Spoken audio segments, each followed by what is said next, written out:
Years ago, ASEAN's founding members signed the Treaty of Amity and Cooperation in Southeast Asia, the TAC, a bold vision for peace, built on trust, dialogue, and mutual respect, marked a significant turning point. This treaty changed everything from 5 nations to 11, from regional partnerships to global influence. Today, more than 50 countries have acceded to the TAC, making it one of the world's most successful peace frameworks. ASEAN ditubuhkan pada 8 Ogos 1967 menerusi Deklarasi Bangkok oleh 5 negara pengasas yaitu Malaysia, Indonesia, Thailand, Singapura, dan Filipina.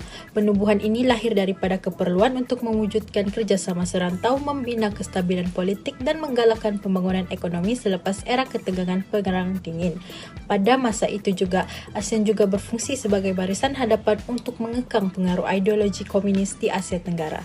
Walaupun bermula dengan hanya 5 negara, ASEAN berkembang pesat seiring perubahan geopolitik rantau ini. Hari ini juga, ASEAN merangkumi 11 negara dengan alih terbarunya ialah Timor Leste yang diterima pada tahun 2025 selepas lebih sedekat proses permohonan dan status memerhati. Keanggotaan lain termasuk Brunei, Vietnam, Laos, Myanmar dan Kamboja yang menyertai antara tahun 1984 hinggalah 1999. Sebagai sebuah organisasi, ASEAN diterajui oleh seorang pengerusi yang digilirkan secara tahunan dan dibantu oleh Sekretariat ASEAN yang berpusat di Jakarta. Semua keputusan penting dibuat melalui prinsip perundingan dan konsensus, serta amalan tidak campur tangan dalam urusan dalaman negara anggota. Sehingga ke hari ini, ASEAN mempunyai populasi lebih 700 juta orang meliputi kawasan seluas 4.5 juta kilometer persegi dan menjanah keluaran dalam negeri kasar bernilai $3.62 triliun. Dengan kekuatan ini, ASEAN muncul sebagai antara blok kerjasama ekonomi paling berjaya di negara membangun. Walaupun tidak mengintegrasi secara mendalam seperti Kesatuan Eropah, ASEAN lebih menekankan liberalisasi perdagangan, pembangunan infrastruktur dan pelaburan asing. Namun begitu, cabaran tetap wujud. Konflik Myanmar, pertikaian Laut Cina Selatan dan isu kemanusiaan tertentu menjadi ujian besar kepada keupayaan ASEAN untuk bertindak sebagai satu entiti serantau. Melalui video ini juga, kita akan menelusuri sejarah penubuhan ASEAN, pencapaiannya, cabaran semasa yang dihadapi serta peranan besar dalam organisasi ini dalam membentuk masa depan Asia Tenggara. Baiklah, untuk bahagian saya akan jelaskan tentang evolusi ASEAN mengikut era. ASEAN ditubuhkan pada tahun 1967 melalui Deklarasi Bangkok oleh 5 negara pengasas. Pada peringkat awal, tujuan ASEAN bukan ekonomi, tetapi lebih kepada kestabilan politik dan keselamatan serantau. Ini kerana Asia Tenggara ketika itu berada dalam konteks Perang Dingin, konflik ideologi dan ancaman campur tangan kuasa besar. Oleh itu, ASEAN mengamalkan prinsip Asian Way, iaitu tidak mencampur tangan, konsensus dan juga diplomasi senyap. Dalam fasa awal antara 1967 sehingga 1976, fokus ASEAN ialah membina kepercayaan antara negara jiran dan mengelakkan konflik terbuka. Walaupun integrasi ekonomi masih lemah, ASEAN berjaya mengekalkan kestabilan serantau. Antara inisiatif penting ialah ZOFCON yang ditubuhkan pada tahun 1971 yang menekankan neutrality rantau ini, serta Treaty of Amity and Cooperation pada tahun 1976 yang menggalakkan penyelesaian konflik secara aman. Seterusnya, dalam era perluasan antara tahun 1976 sehingga tahun 1999, ASEAN berkembang dengan penyertaan Brunei, Vietnam, Laos, Myanmar dan Kamboja. Perluasan ini menjadikan ASEAN sebagai organisasi yang merangkumi seluruh Asia Tenggara dan mengukuhkan peranannya sebagai platform diplomasi serantau yang inklusif walaupun berdepan dengan kepelbagaian sistem politik.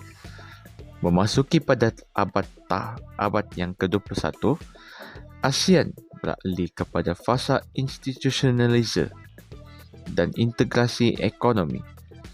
Ini dapat dilihat melalui Piagam ASEAN 2008 yang memberikan status perundangan kepada ASEAN serta penumbuhan komuniti ASEAN, khususnya komuniti ekonomi ASEAN. Pada masa yang sama, ASEAN juga memainkan peranan penting dalam bidang keselamatan melalui platform seperti ASEAN Regional Forum dan East Asia Summit. Namun, evolusi ini tidak terlepas daripada cabaran, termasuklah isu Laut China Selatan, krisis Myanmar, dan cabaran keselamatan bukan tradisional. Kesimpulannya, ASEAN telah berkembang daripada Pakatan Keselamatan Longgar kepada organisasi serantau yang lebih kompleks. Tetapi keberkesanan masa depannya bergantung kepada keupayaannya dalam menyesuaikan prinsip tradisional dengan realiti geopolitik semasa. Menjelaskan tentang sumbangan ASEAN dalam mengekalkan keamanan dan kestabilan serantau. Yang pertama, ASEAN berfungsi sebagai platform diplomasi utama yang membolehkan negara-negara Asia Tenggara berinteraksi secara berkala melalui mesyuarat dan juga sidang kemuncak. Platform ini membantu mengurangkan salah faham politik serta membina hubungan diplomatik yang lebih stabil antara negara-negara anggota. Seterusnya, daripada sudut mekanisme keselamatan, ASEAN menubuhkan beberapa forum keselamatan yang diantaranya adalah ASEAN Regional Forum ataupun ARF. Jadi, ARF ini menyediakan ruang dialog keselamatan yang melibatkan bukan sahaja negara-negara ASEAN tetapi juga kuasa-kuasa besar di dunia ini. Jadi, melalui forum ini, isu keselamatan seperti konflik wilayah, keselamatan maritim dan juga ketegangan politik dapat dibincangkan secara aman tanpa penggunaan kekerasan. Akhir sekali, ASEAN turut berperanan dalam mengurangkan konflik politik melalui pendekatan berundingan, diplomasi penjagaan dan juga pembinaan kepercayaan. Prinsip tidak campur tangan dalam urusan dalaman negara anggota serta keputusan secara konsensus dapat membantu memastikan kestabilan politik di rantau Asia Tenggara ini terus dipelihara. Secara keseluruhannya, sumbangan ASEAN dalam aspek keamanan lebih menekankan dialog dan kerjasama berbanding konfrontasi. Itu sahaja dari saya. Terima kasih. Saya akan menerangkan mengenai sumbangan ASEAN khususnya pada isu Laut Cina Selatan. Pertama sekali dalam peranan ASEAN melalui isu Laut Cina Selatan, yaitu mereka memainkan peranan yang penting untuk memastikan keselamatan dan juga kestabilan rantau ASEAN dengan cara melakukan strategi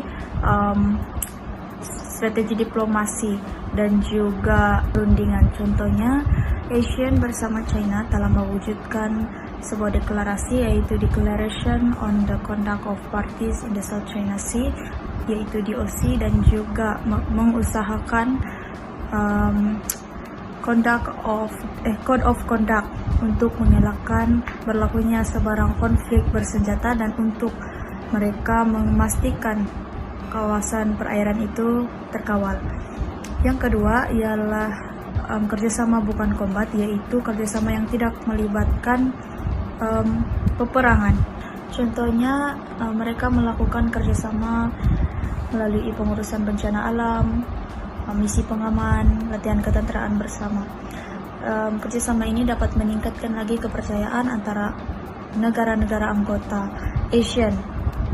Seterusnya, daripada ekonomi pula, kerjasama ekonomi, ASEAN telah menubuhkan ASEAN Free Trade Area untuk mengelakkan halangan perdagangan ataupun mengurangkan halangan perdagangan dan meningkatkan aktiviti ekonomi bersama. Ini dia dapat menggalakkan pembangunan serantau. Contohnya ada dengan menggalakkan pelaburan berlaku di negara tersebut, peningkatan pembangunan infrastruktur, seterusnya dapat menyeimbangkan taraf hidup rakyat di negara-negara anggota ASEAN. Itu saja daripada saya. Sekian, terima kasih. Bincangkan tentang cabaran utama ASEAN dalam mengekalkan keamanan serantau, walaupun ASEAN ini ditubuhkan untuk mencapai keamanan dan kestabilan. Jadi organisasi ini juga berdepan berbagai cabaran. Salah satu cabaran keamanan yang dihadapi ASEAN ialah krisis politik dan kemanusiaan di Myanmar. Sejak kerampasan kuasa tentera pada tahun 2021, konflik antara jutaan tentera dan kumpulan pro-demokrasi telah menyebabkan ketidakstabilan politik, pelanggaran hak asasi manusia serta krisis pelarian yang memberikan kesan kepada negara jiran. Jadi walaupun ASEAN ni kenalkan 5-point konsensus sebagai usaha diplomatik, pelaksanaan masih lemah akibat kekurangan kerjasama daripada pihak junta, jadi menyebabkan ASEAN ni keterbatasan dalam menangani konflik dalam negara anggota, sekaligus menjejaskan kredibiliti organisasi ini dalam mengekalkan keamanan serantau. Selain itu, isu pertikaian wilayah di Laut Cina Selatan. Beberapa negara anggota seperti Filipina, Vietnam dan Malaysia mempunyai tuntutan bertindih dengan China yang menuntut kawasan laut tersebut melalui konsep Nine Dash Line. Jadi pertikaian ini dapat mencetuskan konflik ketenteraan serta mengganggu keselamatan laluan perdagangan antarabangsa. Walaupun ASEAN dan China ni sedang berunding untuk bentuk kondak untuk kemajuan yang dicapai masih perlahan akibat perbezaan kepentingan nasional. Jadi hal ini sukarkan ASEAN untuk membentuk pendirian bersama secara tegas dan berkesan. Cabaran bagi keamanan ASEAN juga turut dipengaruhi oleh persaingan kuasa besar, khususnya AS dan China. Jadi persaingan ni dia beri tekanan kepada geopolitik kepada negara-negara ASEAN yang mempunyai tahap kebergantungan ekonomi dan keselamatan.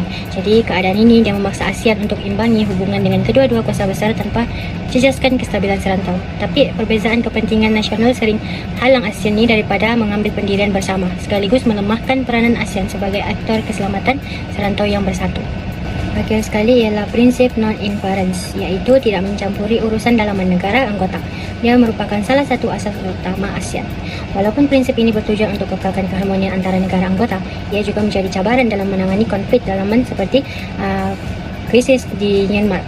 Jadi prinsip ini menghadkan keupayaan ASEAN untuk bertindak tegas terhadap pelanggaran hak asasi manusia dan konflik dalaman.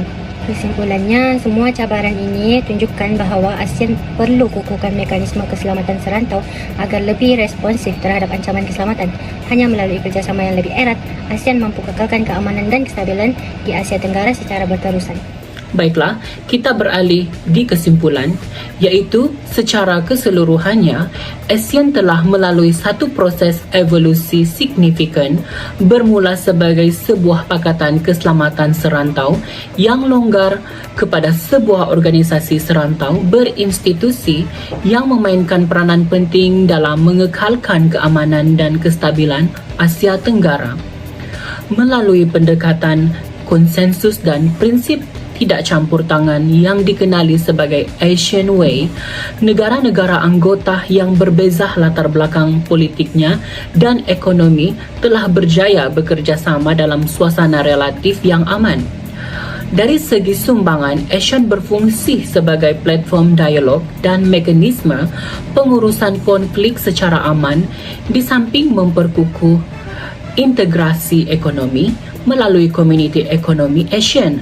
Namun begitu, ASEAN masih berdepan cabaran besar seperti tekanan geopolitik kuasa besar, jurang pembangunan ekonomi serta ancaman keselamatan dan bukan tradisional. Oleh itu, pada masa hadapan, ASEAN perlu memperkukuh institusi dan membuat keputusan yang lebih fleksibel melalui pendekatan seperti ASEAN-X sambil mengekalkan prinsip ASEAN Centrality agar kekal relevan sebagai penjamin keamanan dan kestabilan serantau.